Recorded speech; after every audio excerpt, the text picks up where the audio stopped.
Hello there, my friend. It's the Range Ronin. I do appreciate you joining me for another chapter in the Range Ronin Chronicles Quick View series. I sincerely hope that you enjoy it.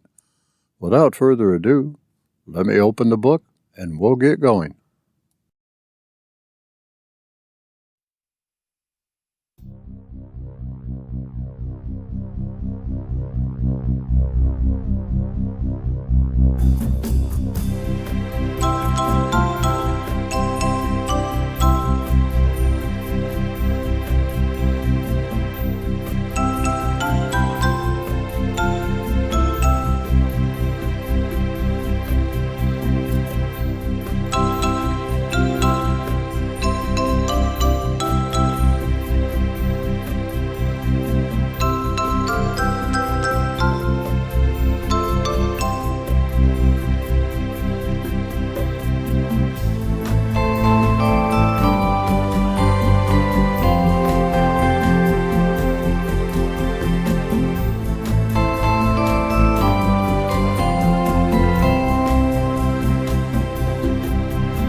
Oh, where to begin with the features of the TRP? Well, why don't I start at the front end and go from there? Aside from the big hole of the 5-inch 45 caliber barrel's muzzle, front end tells us that the TRP incorporates a full-length guide rod, a device that probably separates gun folks into two groups, those that love them and those that don't love them.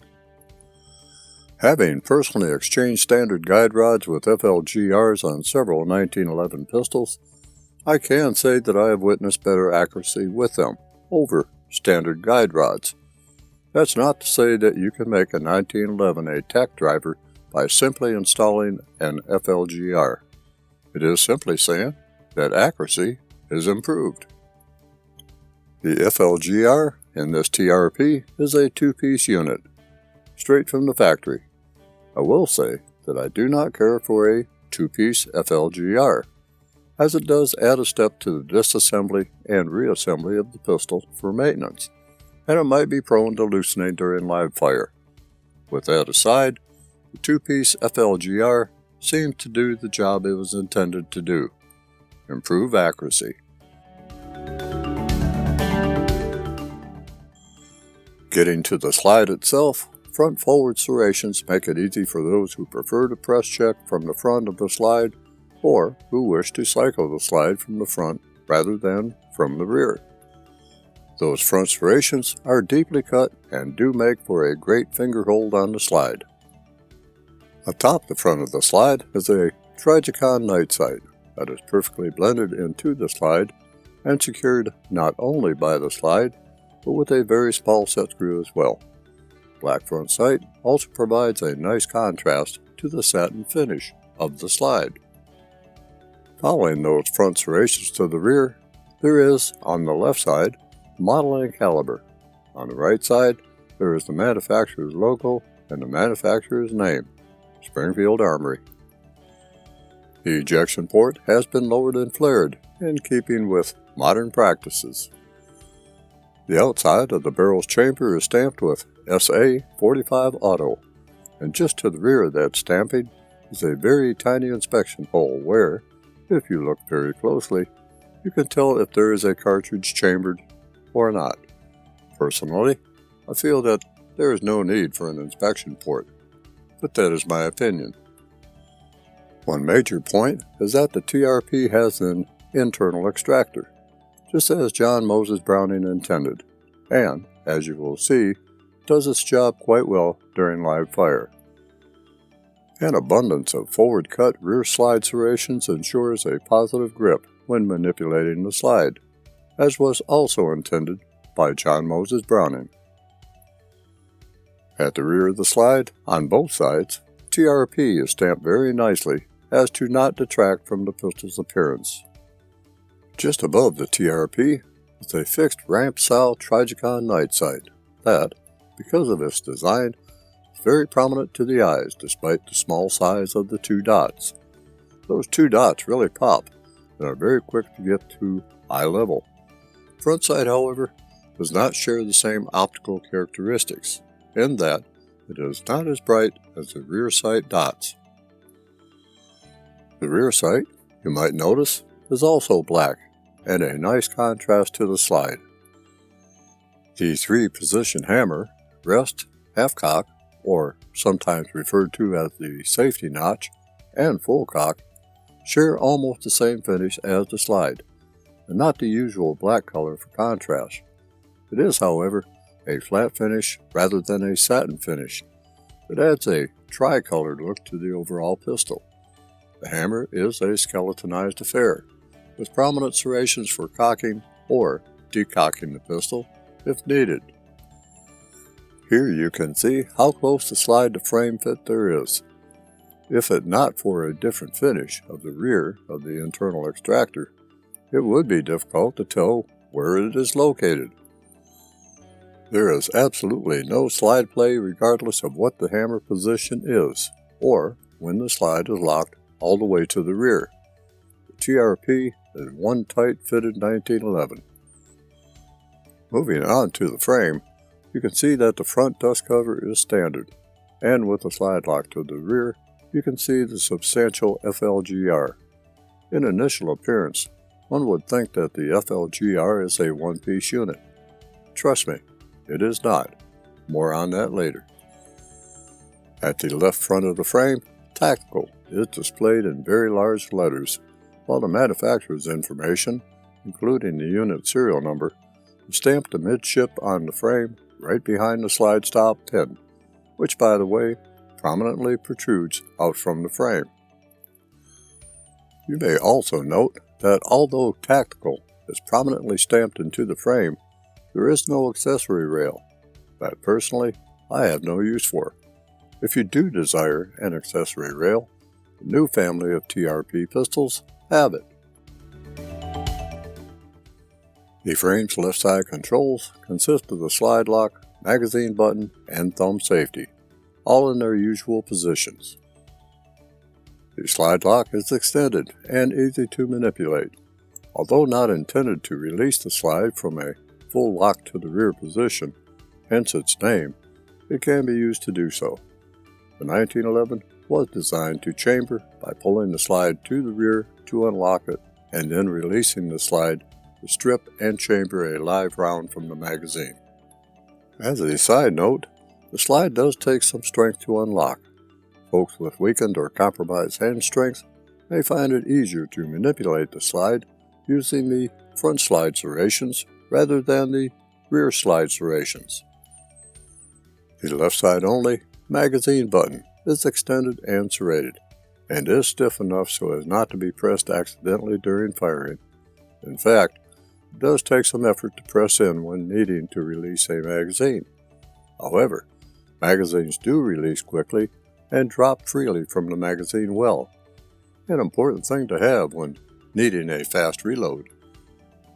Ambidextrous and very prominent thumb safety levers are present. Both thumb safety levers are extended and serrated for the best possible surface when pushing into the fire position. There is enough material for the thumb to get under the levers, push into the safe position.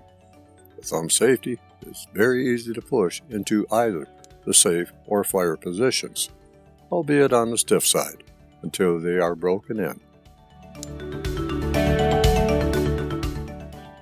The grip safety incorporates an excellent extension in what is called a memory bump. It is more of a ledge than a bump. If you'd like to get as high on the grip as possible and ride the thumb safety lever as I do when firing, this ledge ensures that the grip safety will be disengaged fully when doing so. Note that, as with the hammer, finish of the thumb and grip safeties are flat. Not that it matters any, but it is about the pistol's aesthetics, which is not only pleasing, but businesslike as well. The rear and front of the grip is a hand-grabbing 20 lines per inch checkering that really can leave an impression after a range day of firing, but is welcomed during firing. The original grip panels on the TRP were a nicely checkered black G10 type that definitely said tactical in every sense. As a personal touch, the standard grip panels were replaced with a set of 1911 Government Classic panel double diamond checkered with fancy borders in dark walnut from the Altamont Company.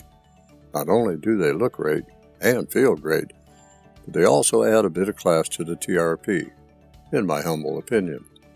Diamond checkering coupled with the grip frame serrations really do keep the hand in place. The only change to the grip that I would like to make is to add an M1911A1 arch mainspring housing that better fits in my hand, but this one will have to do, at least for now. At the bottom of the grip frame is an extended magazine well that does, well, make inserting a magazine easy with very nice beveling, while protecting the bumper pads of those magazines that have them. The TRP comes with 3 magazines with bumper pads, but can also accommodate those without them. Moving to the trigger, we find that within that what seems to be normal size no undercut trigger housing resides a skeletonized aluminum serrated flat-faced medium pull trigger with over travel adjustment screw. This type of trigger is found more commonly than not on 1911 variants these days. With this TRP never being fired, the trigger pull weight is coming in at 3 pounds 9.2 ounces with a 5-pull average. As 1911 triggers go, there is a slight take-up before resistance is felt, after which there's a very minute bit of drag until the hammer falls. Break, however, is crisp, and with no hint of trigger over travel. I suspect that after use, the trigger pull will smooth out and the pull weight will lessen, as with all triggers after use. While I can't call the trigger pull exceptional yet, it may turn out to be, after it is broken in with a lot of use.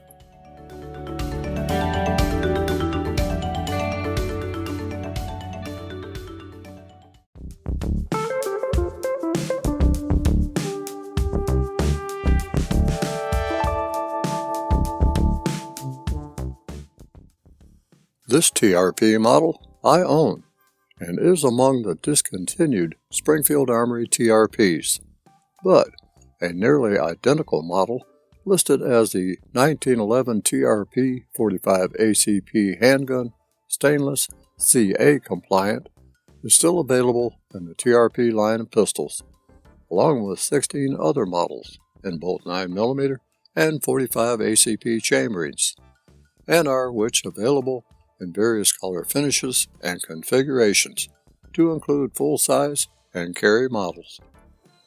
This TRP was one, along with the Cerakote finished model, that began the TRP line, and which was considered top of the line of the now defunct Springfield Armory custom shop. Whether you prefer a base style to the 1911 or a more tactical style 1911, the TRP will fill your needs and hands with an excellent full-size, full-weight fighting handgun in your desired finish and configuration. Of the 1911 pistols I own, this TRP is one of my prized ones.